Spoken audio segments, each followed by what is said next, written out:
بخش دوم درس دوم پروژه مثالی است که من خدمت شما باید توضیح بدم و به اتفاق برنامه زمانبندی اون رو در MS پروژه تهیه بکنیم. این مثال طراحی ساخت و نصب 10 عدد بیلبورد تبلیغاتی گردان در 5 منطقه شهری است.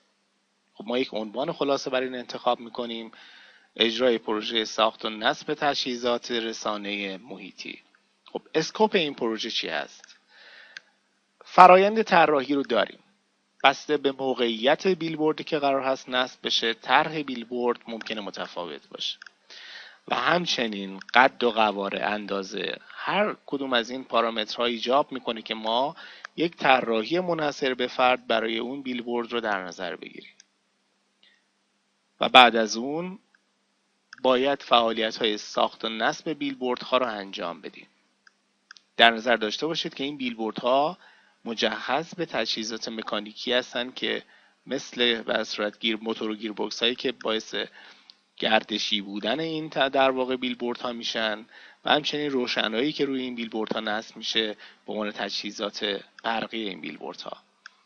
همچنین از این مجموعه، در واقع از این مجری تبلیغات، خواسته شده که برنامه بازاریابی سفارشات خودش رو هم به کارفرمای اصلی که از اون مجوز نصب بیلبورد رو گرفته ارائه بده.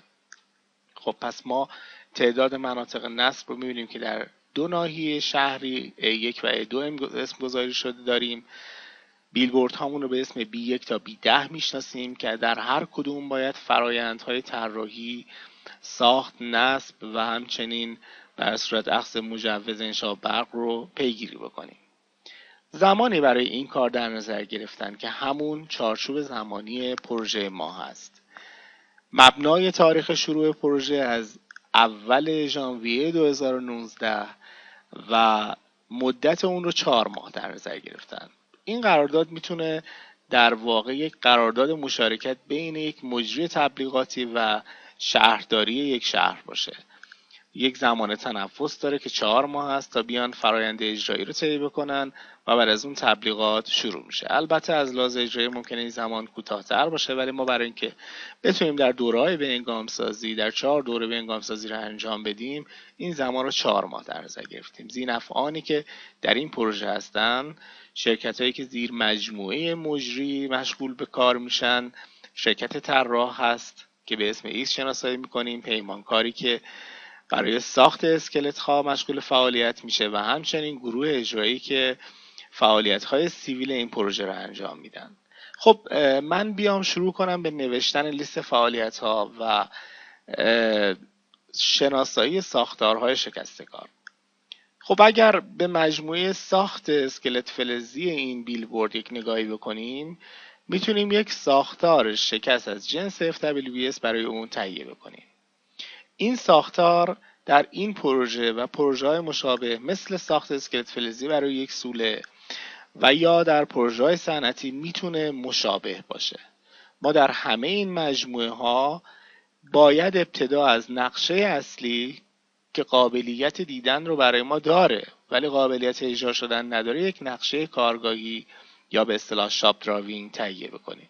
بر اساس این شاپ دراوینگ آهنالات دقیق، ورقها و مقاطع فابریک و پیش و مهرها و هر چیزی که نیاز داره ما در لیست خرید متعاقباً تهیه میکنیم. پس ببینید تهیه نقشه‌های کارگاهی پیش نیاز تهیه لیست خرید هست. خب در این پروژه اشاره شده که خرید آهنالات توسط بر صورت شرکت مجری انجام میشه، یعنی این شرکت ساخت اسکلت فلزی بعد از ارائه این لیست آهنالات یک زمانی رو داره تا آهنالات رو دریافت بکنه و این فعالیت توسط در واقع اون مجری تبلیغات انجام میشه. اولین مرحله از عملیات اجرایی شامل برشکاری و سوراخکاری قطعات هست برای اینکه به شکل مورد نظر برای ساخت قطعات برسیم. کاتینگ، برشکاری، بندینگ، خمکاری و پانچینگ یعنی سوراخکاری در قطعات در این مرحله انجام میشه. این قطعات رو ما سرهم میکنیم با تکخال به صورت فیتاب و با نقشه کنترل میکنیم. در صورتی که تاییدیه اون انجام بشه به مرحله جوشکاری میریم. در جوشکاری تمام درس ها طبق WPS مربوطه و جوشکاری که تعریف شده و الکترودی که تعریف شده جوشکاریش انجام میشه و اگر نیاز به تست جوش باشه این کار رو در این مرحله انجام میدن. بعد از این قطعات ساخته شده به کارگاه دیگه منتقل میشه که کارگاه سنبلاست هست.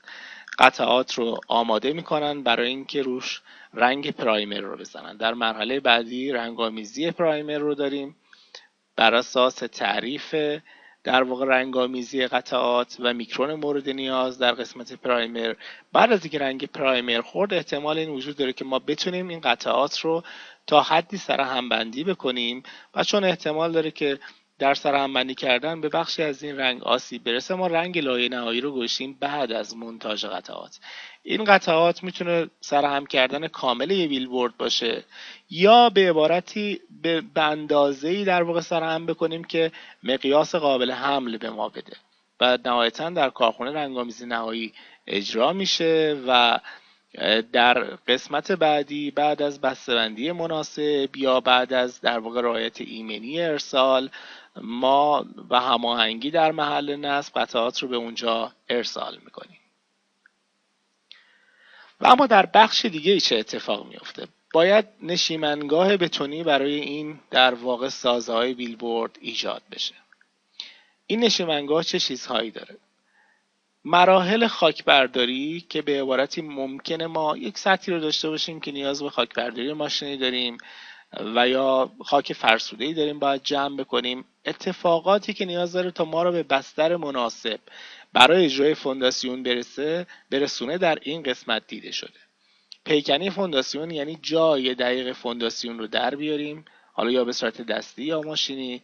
بتون مگر که در قسمت کف این فونداسیون کنده شده در واقع اجرا میشه برای اینکه خاک رو از آرماتور بیاد جدا بکنه و بعد از اون آرماتور بندی رو داریم چون بتون مسلح قرار است اجرا بکنیم که جزئیات خودش رو داره در شبکه بالا، شبکه پایین و سایر مواردی که در لیستوفر مربوطه دیده شده اجرا انجام میشه. ما بعد از این باید یک سری آنکر بولت که بولت هایی هستن که اتصال در واقع سازه رو به نشیمنگاه انجام میدن جانمایی بکنیم و یک شابلون از این در واقع بولت ها تهیه میشه و به کارگاه ساخت میره و اونجاست که میتونن فیتاپ قطعه مربوطه رو تکمیل بکنن. یعنی حتی اگر قطعه رو از مرحله کاتینگ رد کردن و به مرحله در واقع فیتاب رسوندن و بخش عمده از فیتاب انجام شده، مثلا پایان فیتاب باید یک روز بعد از ارسال این در واقع شابلون بسرعت انجام بشه چون دقیقاً باید این سوراخ‌ها به گونه‌ای باشه که بعد از نصب بعد از ارسال برای نصب دچار مشکل نصب نشیم. خب قالب بندی میکنن جایی که ممکنه در واقع فونداسیون از سطح خاک بالاتر باشه یا در واقع این قالب بندی حالا یا فلزی است یا همین در واقع پلاستیکی گذاشتن که برای جدایش بین خاک و بتون است و در مرحله نهایی بتون ریزی. این دو نوع ساختار شکست که در این اسلاید و اسلاید قبلی ارائه شد ساختارهای شکستی از جنس فانکشنال هستند FWBS. ما در مرحله نصب اسکلت و تجهیزات هم یک سری فعالیت هایی داریم که به روش FWBS اونها رو ایجاد کردیم. فانکشنال هستن و بعد از اجرای پروژه شما دیگه هیچ کدوم از این موارد رو نمیبینید. ایمن سازی محیطی و بعداً دریافت قطعاتی که قرار هست نصب بشه از کارگاه کنار هم گذاشتن و چک کردن که چیزی کم و کس نداره. اون لحظه است که ما باید صدا بزنیم که جر ثقیل‌های لازم و ماشینات نصب بیان و نصب اولیه اسکلت رو انجام بدیم. خب این دو تا مرحله گاهن با هم انجام میشه ولی ممکنه هم جداگونه انجام بشه به دلیل اینکه در واقع رگلاژ قطعات و بستن شاید نیاز به حضور جر ثقیل نداشته باشه و در روز دیگه هم قابل انجام ممکنه باشه. این دو تا فعالیت رو از هم جدا کردیم. خب ما روی اسکلت تجهیزات مکانیکیمون رو نصب میکنیم در جایی که جانمایی شده و شروع میکنیم به نصب تجهیزات برقیمون و سیمکشی مربوطه رو انجام میدیم. به تابلوی در واقع پروژه وصل میکنیم. این تابلو به انشعاب برق شهری وصل هست و اون رو تست میکنیم و بعد از این است که میتونیم در صورت کارگاه رو جمع بکنیم. البته ما یک تابلو دیگری هم داریم اون تابلویی که پلتفرم در واقع تبلیغاتی ما هست در این مرحله نصب میشه. من این فعالیت رو برای اشاره به همین موضوع نوشتم، ولی نصب تابلوی برق پروژه هم در قسمت نصب تجهیزات برقی مد نظر هست. خب من یه برنامه MS پروژکت باز کردم و این فعالیت رو دقیقاً در اون برنامه تایپ کردم. خب بخش اول فعالیت ها مربوط به ساخت در واقع اسکلت فلزی بیلبورد هست. بخش دوم مربوط به، حالا بهتر است که اون رو هم سرگروه کنم.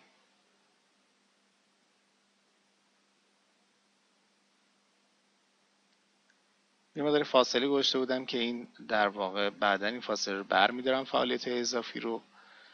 این فعالیت های در واقع اجرایی سایت یا فعالیت های سیویل سایت هست، فعالیت های عمرانی سایت.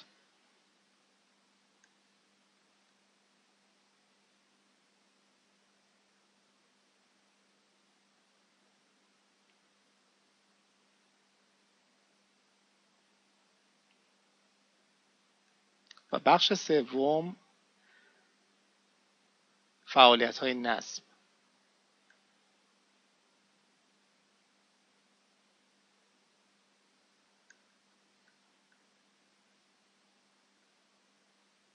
خب اگر مثل این فعالیت از لحاظ ویرایش ملاحظه میکنم که این سرگروه نمیتونه در لول فعالیت بالایی و از فعالیت خودش تو رفتگی بیشتری داره، بهتر است که اینجا حتما ستون WBS رو بر صورت اینزرت بکنم و همزمان بتونم WBS پروژه رو هم تنظیم بکنم. خب اینجا یه سرگروه وجود داره با زیر مجموعه دو جزئی، درسته؟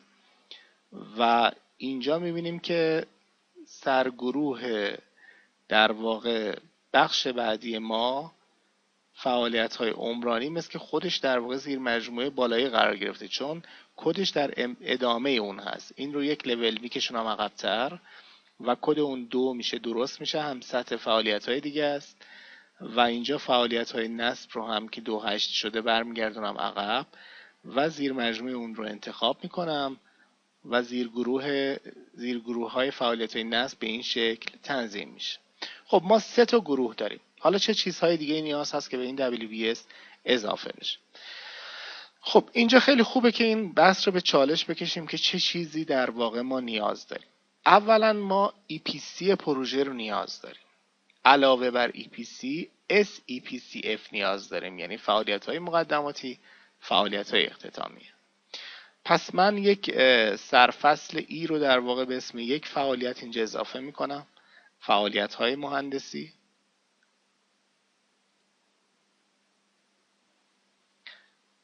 مجددا سرفصل فعالیت های خرید و تأمین رو به عنوان پروکیورمنت اینجا اضافه میکنم. این پی ما هست.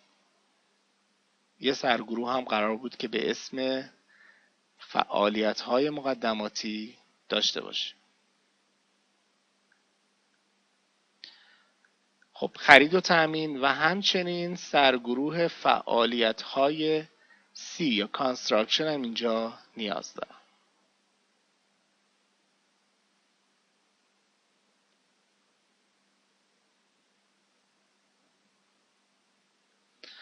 خب ما اون چیزی رو که به اسم اجرایی میشناسیم یا کانستراکشن میشناسیم مواردی هست که در سایت پروژه اتفاق میفته، در محل اجرایی پروژه. هر چیزی که در محل اتفاق بیفته در این قسمت برنامه‌ریزی میشه. خب ما الان این شماره بندی ممکنه درست نباشه ولی سرگروه رو به اسم شماره 5 داریم و اینجا فعالیت های نصب هم چون در سایت اتفاق میفته زیر مجموعه فعالیت های کانستراکشن هست که اونا رو هم در واقع ایندنت میکنیم، یه درجه تو رفتگی براش ایجاد میکنیم. خب همینجا میتونم فعالیت های اضافه رو دیلیت بکنم که حالا حداقل این مجموعه به هم نزدیکتر بشن. خب شماره بندی رو چک میکنم. 1 فعالیت های مقدماتی، 2 مهندسی، 3 خرید و تأمین. خب خرید، تأمین و ساخت مواردی از این قبیل که بیرون از فضای پروژه است زیر مجموعه فعالیت‌های پی هستند. پس آیدی شما رو 4 انتخاب میکنم، ایندنت میزنم و اینها زیر مجموعه در واقع کارهای خرید تأمین قرار میگیرن. پس اینجا دقیقاً آیتم شماره 4 من میشه فعالیت‌های اجرایی که درست است. سرفصل فعالیت‌های اجرایی رو میبندم و یک سرگروه به اسم فعالیت‌های اختتامیه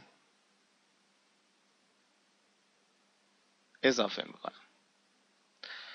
خب این 5 تا سرفصل اصلی ما داره اشاره میکنه به یک نوع ساختار شکست فانکشنال. پس دقت کنید همه اینها مشابه هم از جنس عملیات هستند.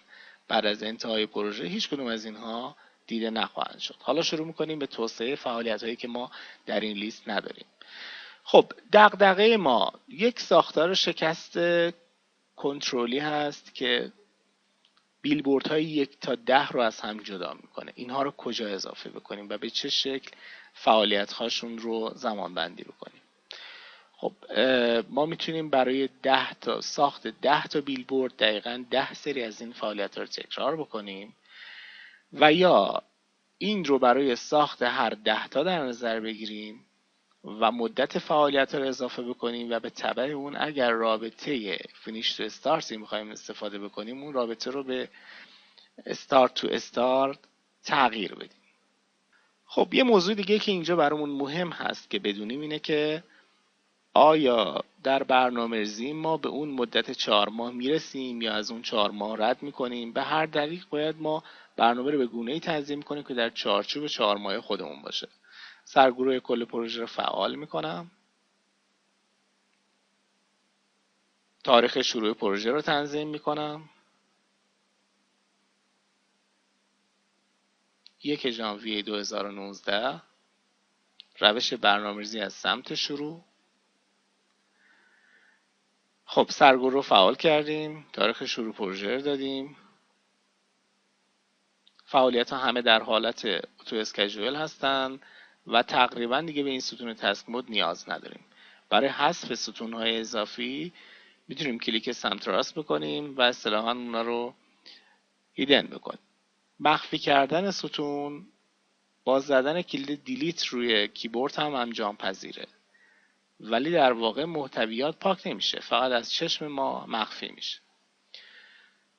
خب برای ادامه برنامه‌ریزی نیاز هست که یک دستوری که در بخش اول فراموش کردم خدمتون بگم اضافه بکنیم. تعریف ددلاین هست برای کل پروژه.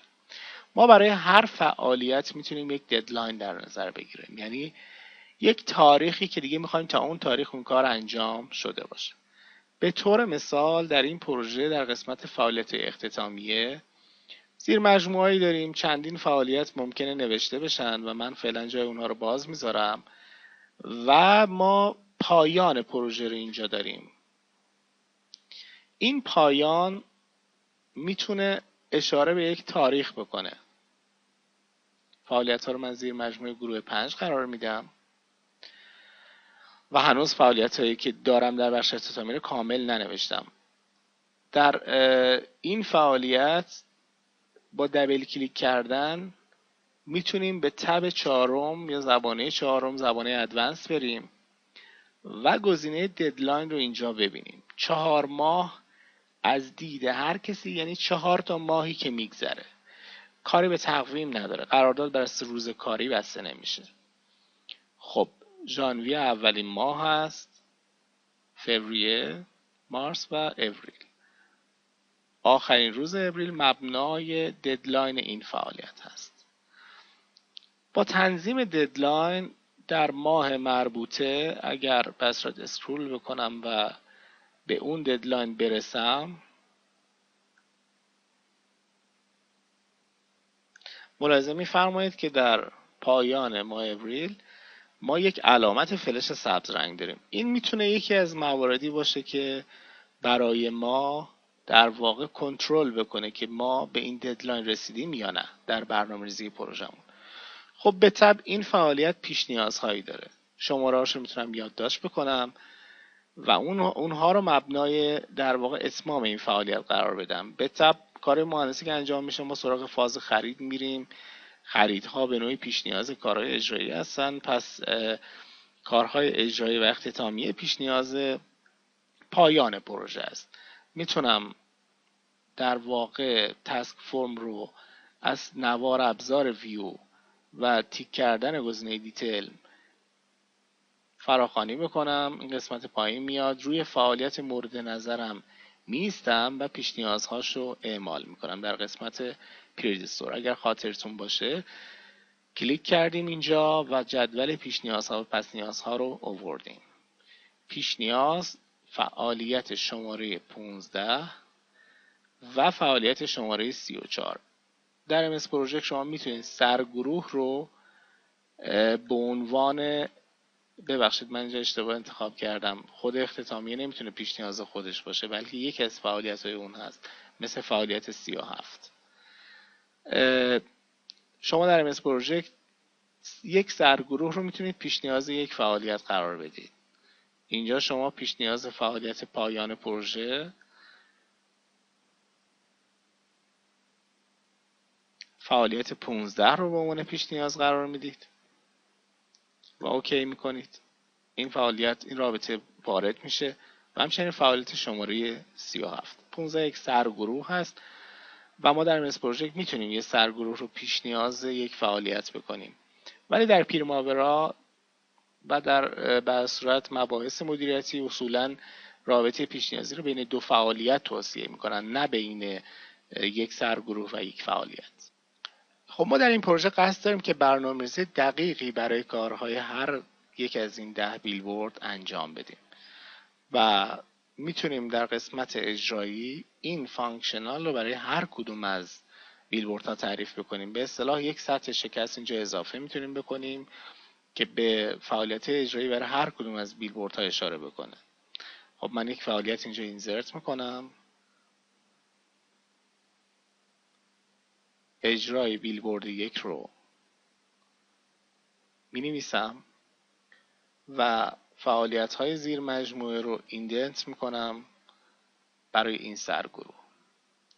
خب اگر من همین الان بیام کلیپس رو ببندم و کپی تهیه کنم، کپی تهیه میشه ولی محتویاتی از جمله رابطه پیش نیازی و دیورشن نداره. پس بهتره که تعریفم رو برای یکی از این بیلبوردها انجام بدم، زمان رو پیش بینی بکنم و رابطه های پیش نیازی رو پیش بینی بکنم و بعد از اون اقدام بکنم به هر صورت برنامه‌ریزی برای بیلبوردهای بعدی. دستور گو تو شما رو به گانت فعالیت مورد نظرتون میبره. به طور مثال اگر گانت فعالیت 18 رو میخوام ببینم، گو تو آیدی 18 رو میزنم و یا اگر قصد داشتم زمانی که ددلاین رو میخواستم ببینم میتونستم کنترل جی بزنم، گو تو یک دیت انتخاب بکنم، مثلا ددلاینی که برای پایان اولی تنظیم شده رو میتونستم اینجا انتخاب بکنم و گانت رو در این مرحله نمایش قرار بدم. پس کنترل جی کمک میکنه که ما ابزار مدیریت رو گانت رو با دقت بیشتری داشته باشیم.